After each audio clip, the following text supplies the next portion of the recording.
TikTok के India में वापस आने की खबरें तो आजकल खूब चल रही हैं। लेकिन ये खबरें सच हैं या नहीं, इससे भी कहीं ज्यादा बड़ा एक सवाल है जिसे आज हम समझेंगे। तो सबसे पहला और जरूरी सवाल जो सबके मन में है, क्या टिकटॉक सच में भारत वापस आ रहा है? देखिए, इस पर चर्चा तो काफी गर्म है और शायद जल्द ही सरकार की तरफ से कुछ पता भी चले। लेकिन असल सवाल ये नहीं है।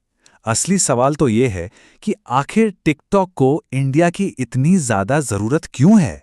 ऐसा क्या है कि वो इंडिया के बिना अधूरा सा है? और इस सवाल का जवाब हमें मिलेगा सोशल मीडिया की ग्लोबल रेस में। अगर आज हम ग्लोबल रैंकिंग पर एक नजर डालें तो टॉप पर कौन है?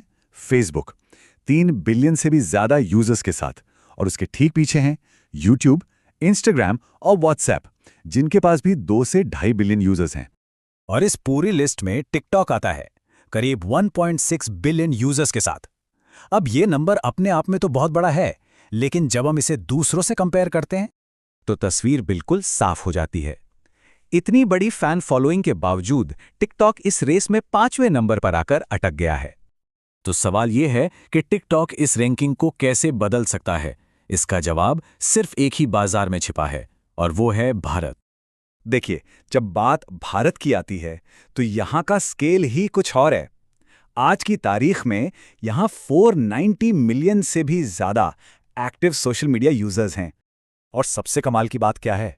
फेसबुक हो, इंस्टाग्राम हो या यूट्यूब, इन तीनों का ही दुनिया में सबसे बड़ा यूजर बेस भारत है।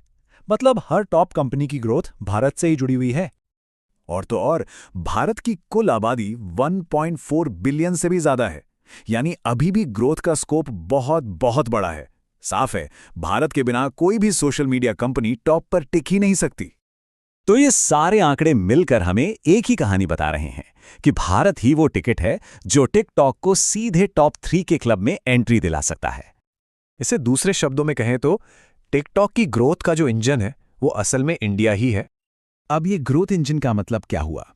इसका सीधा सा मतलब है कि ये अकेला ऐसा मार्केट है जिसके पास इतना बड़ा स्केल और यूजर पोटेंशियल है कि वो किसी भी प्लेटफॉर्म को टॉप 5 से उठाकर सीधा टॉप 3 में पहुंचा सकता है।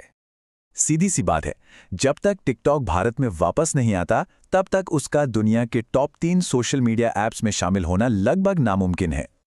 मतलब अगर टिकटॉक भारत में वापसी कर सका तो नतीजा बिल्कुल साफ है, वो दुनिया के टॉप 3 ऐप्स में सीधा शामिल हो जाएगा। तो इस पूरे विश्लेषण के बाद एक ही बड़ा सवाल सामने आकर खड़ा होता है, क्या टिकटॉक को भारत में वापस आने की इजाजत मिलनी चाहिए या फिर उस पर जो बैन लगा है वो बना रहना चाहिए? Subscribe.